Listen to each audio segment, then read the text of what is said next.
lutino ki nywalo ma komgi yot, ento kit ma pud gitino tutwal miro gwok maber wek gukwo.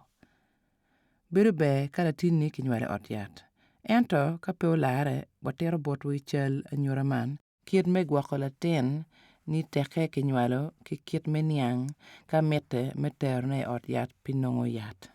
Wagwoko wodwa ki bongo maleng wek ng'iju pe odony i kome, makarone i wiye kama latin rwenyo liero matek nyuma pol.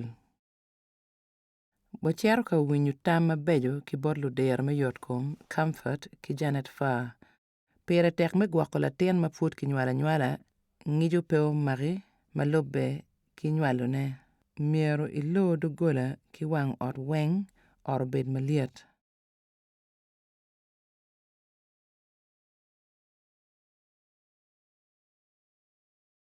Ma pud pe ki nywalo latin luok chinyi maleng ki ruk roch me ching. Man twero gengo kwidi ki tuo me kobe ma twero kelo tuo. Me konyo latin i kare me nywalone jami magi mette. Lidi nyo magach manyen dok leng inge tedone ki pii maliet. Keto magach i pii matie ka lieti, pida kera maromo kit macharo chal anyura man ri, kwede twero neko kwidi woko. Uchi nyo tol ma itweyo ki pen latin maromo aryo omiero bed maleng. Ka twere dol bon aryo me umo kom latin weko bed liet.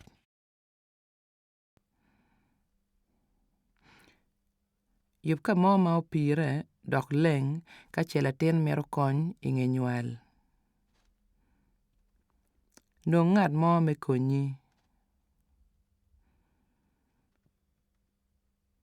Ka latin ki nywalo, keri ching miene nyo iko miene. Duny kom latin ki tawulu nyo bon maliet dok nen ka latin tie ka yweyo maber ka itie ka dunyo kome. Duny pii ki ufuyu matie i wang, ki dog latin ki bon maleng. Kwany bon madiak woko ki kom latin ka ki bon mutwo i wiye ki kome bene. Ka dunyo kom latin nen maber ka tie ka yweyo ki kok bene. Ki del wange nyo kome ka tie kala pink. Ka lagam pila peny megi tie ka kare chino latin tie maber. Ket latin chok ki mine dok gi ki chwaka mutwo nyo lingire me gwoko liero. Kombeti ka ngwarwata ki comfort wako nyot kit maber me ngolo pen latin.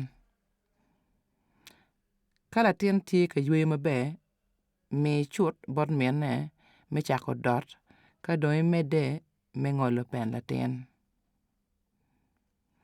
Mitte liedi nyo magach manyen dok leng inge tedone ki pii maliet. Luok chinyi ki chabun. Ruk roch manyen i chinyi. Twe pen latin matek kune weko lachne bedo rom ki mot liet chinyi aryo ki i kom latin ki uchi maleng. Ka dong itwe me aryone piny ki kom me achel malach ne rom kit me achel ni. Ngol pen latin i kin uchi aryo ma itweyo kune diyo ki liedi manyen. Pe iket gin mo kiken i dog pen kama ki ngolo ni kwanyo ka daktar wajo ni itim. Wek ma otwo la bon boyone. Ngi pi kwot mo kwa nyo mol pa remo pe neno manok ni yo ka pene oporo. Ka latin tie ki peko i pene ma ki ngolo ni ma mero kony o miero ki te bot la tich me yor kom o yot. Pere tek ni lalal ki perogi ki chak chuchot inge nywal. Chak ko pere tek adida. Chak ko mukwon geo tuo mapol me mako latin. Chak ko tie ki adwoga ma konyo lweny I kom kwidi tuo I kom latin.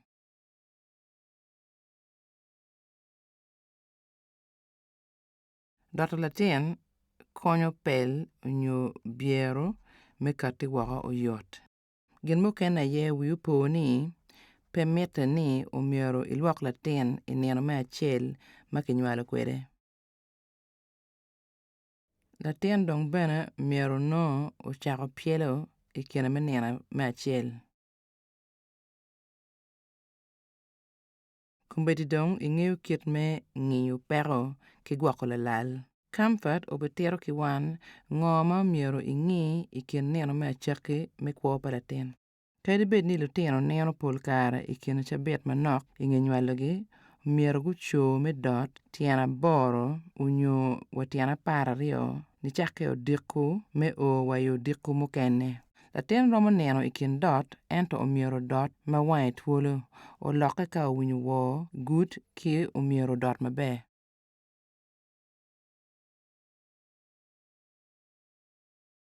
Ka latin pe cho me dot tere romo bedo ni pe winyo maber, myero te bot latic me yoro kom oyot.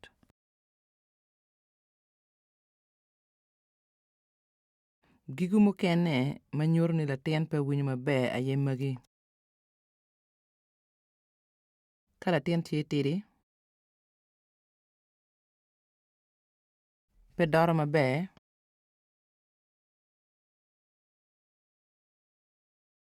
tye ki kero manok ka iporo ki kit ma jwi.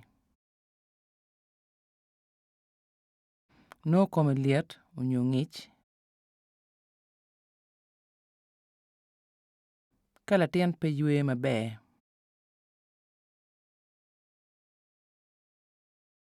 Ka latin jake. Onyo ka tye ki lit wang, pene, onyo del kom. Ka latin pe winyo maber, myero ki te bot latic me yoro kom atir. Kumbeti dong ing'eyo lanyut marajo ma myero ing'i gin. Kadi bed ni latin nen ma kome yot, pire tek me tero latin bot latic me yoro kom I cabit manok inge nywalone. Kit ma myero otime atir aye I kine me nino acel keken wek ki nene ki miye yat.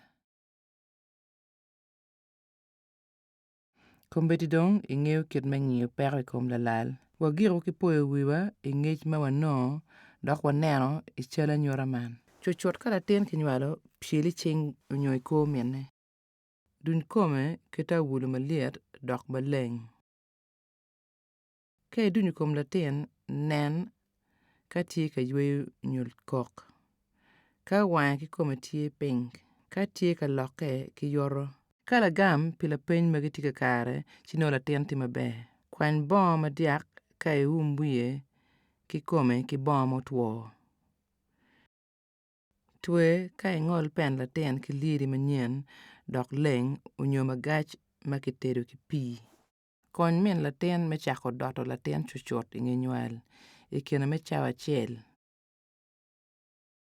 Gwok latin obut cok ki mine kun no iumogi ki cuka nyo lingire. Be, kumbeti atye atera dok agonya me chako gwoko latin lalal. In kono, ageno ni imaro neno cal man.